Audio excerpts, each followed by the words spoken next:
After a bit of a break there for the holidays, it's time to get back to my regular reviews of Teen Titans, and what a place to start.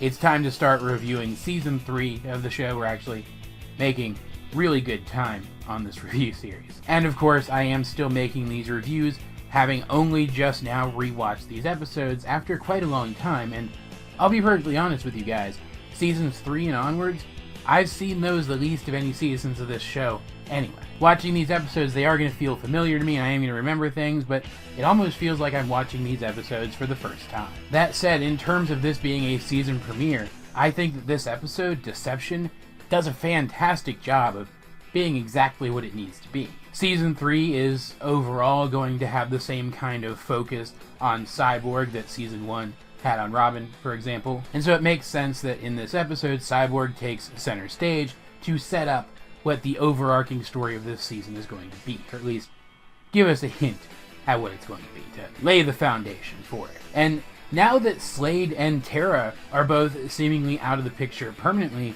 we need a new villain to be the focus this time around.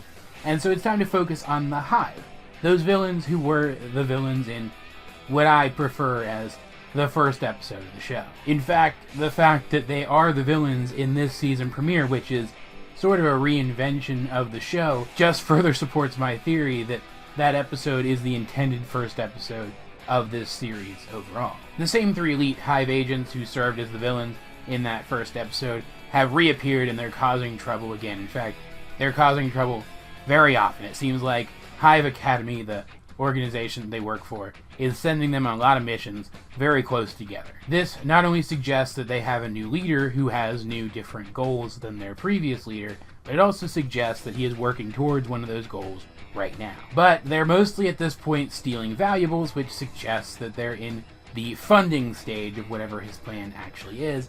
So the Titans have a little bit of time, and so after a very well choreographed and very entertaining fight that had some good action and even some good humor in it, Robin actually lets them go, fooling a Batman and placing a tracer on Jinx's back so that he can unearth where the Hive Academy is actually located. His plan is to infiltrate Hive Academy and learn about what they're doing and stop it. And for his plan to work as safely as possible and as efficiently as possible, he needs a man on the inside. So Cyborg builds himself a Rock'em Sock'em robot to stand in for himself on Teen Titans missions and assumes the identity of Stone using a holographic generator to disguise himself as a regular human with regular human anatomy and everything, who, again, through the use of this holographic generator, can turn his skin to stone. And this allows Cyborg to utilize his superhuman durability and strength, though he can't use his cybernetic weaponry and get away with it without blowing his cover. Still, this lets him take on the identity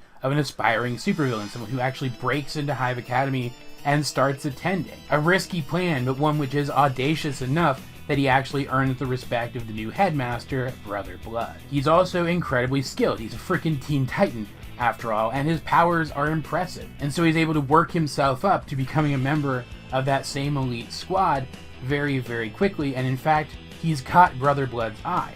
Brother Blood personally finds him very interesting. Not only that, but the Hive Academy is set up like a high school. And Cyborg actually confirms this later, that because of his cybernetics, or I would imagine more specifically, because of the accident which gave him his cybernetics, he never finished high school, and so he feels that he missed out on that part of his life. And so when he becomes friends with the Hive 3, and when Jinx starts crushing on him pretty hard, pretty much immediately, and when he does start working with them in training, and he does get made a member of their team, and even when he goes through things like hazings, they're things that he wishes that he had gotten to experience the first time around. Things that he's getting to experience now because he's in this place with these people. And despite himself, despite the fact that these aren't good people, he starts to enjoy himself. There's even a little bit of angst in this episode when he first sees his veneer of normalcy, where we're reminded that despite the fact that Cyborg doesn't really resent what he is now, he does wish that he could be a normal human again.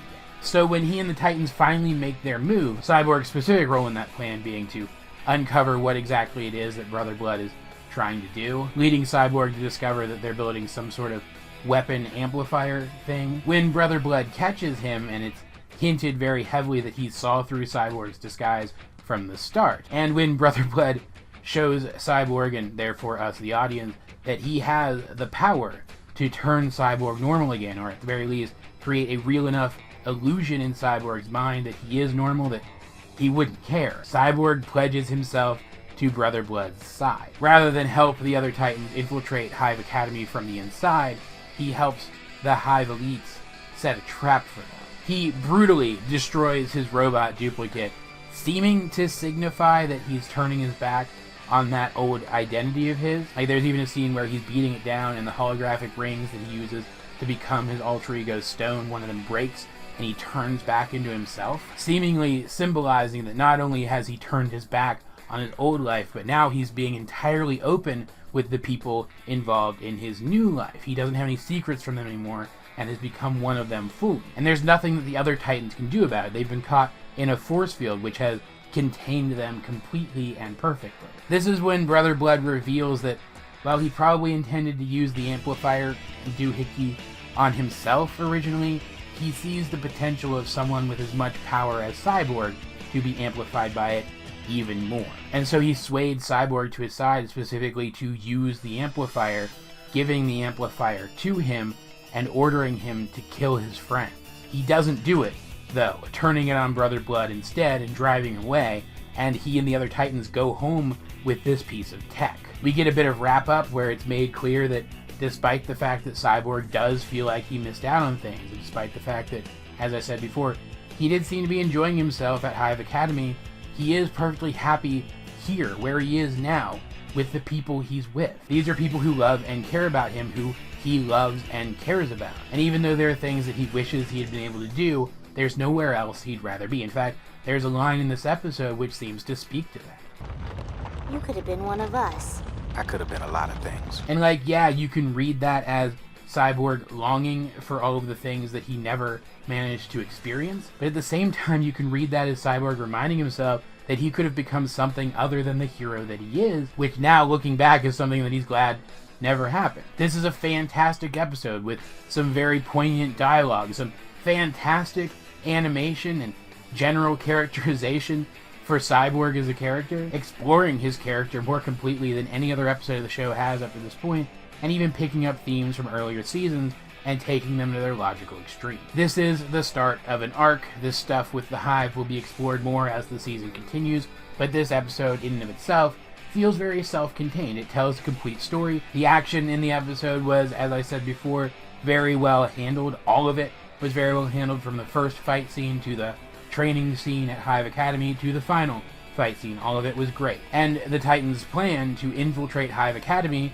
was pretty freaking good too. Sending Cyborg in first instead of all of them just going in and raiding the place once they knew where it was a bit contrived to get him into the specific situation that he needed to be in to tell this story, but it's an excusable contrivance because it did make infiltrating the school safer for the others. I also like how this kind of humanizes the Hive characters, Jinx especially. You kind of feel like they're just regular people after all this, regular people who are in circumstances that I would never put myself in, and they seem to have chosen to put themselves in those circumstances. So they're still not good people, but they are still people.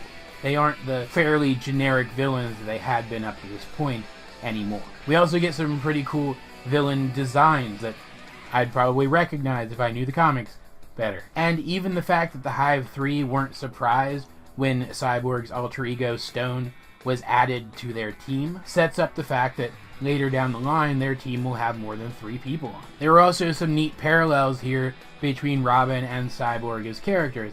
I've pointed out in previous reviews that it does feel like they're very similar characters, and now they've had very similar arcs. Cyborg went through a whole mini arc in this episode, which was very reminiscent of Robin's arc in the season 1. I do think it's interesting, though, and worth noting, that it seems that whether or not Cyborg did turn on Brother Blood at the end, he was at least partially swayed by him originally. We see Brother Blood use some kind of mind control on him when he's turning Cyborg to his side, but it seems to be the kind of mind control which worms its way into the person's mind by tempting them with something that they want, that they have to be tempted enough to let the mind control magic in. Like, I don't know 100% that this is true, but it certainly seems that it's true. Otherwise, why wouldn't Brother Blood have just mind controlled him straight up? Why would he have shown Cyborg that illusion of his arm turning back normal? If that's the case, though, and the mind control powers only work initially if you're able to tempt the victim first. What Cyborg says at the end, that he's able to resist Brother Blood's powers because of the computerized part of his mind, which could see through the illusion. That's an admission that Cyborg was tempted by what Brother Blood showed him. It's a really neat character detail, and one which makes me respect Cyborg as a person all the more.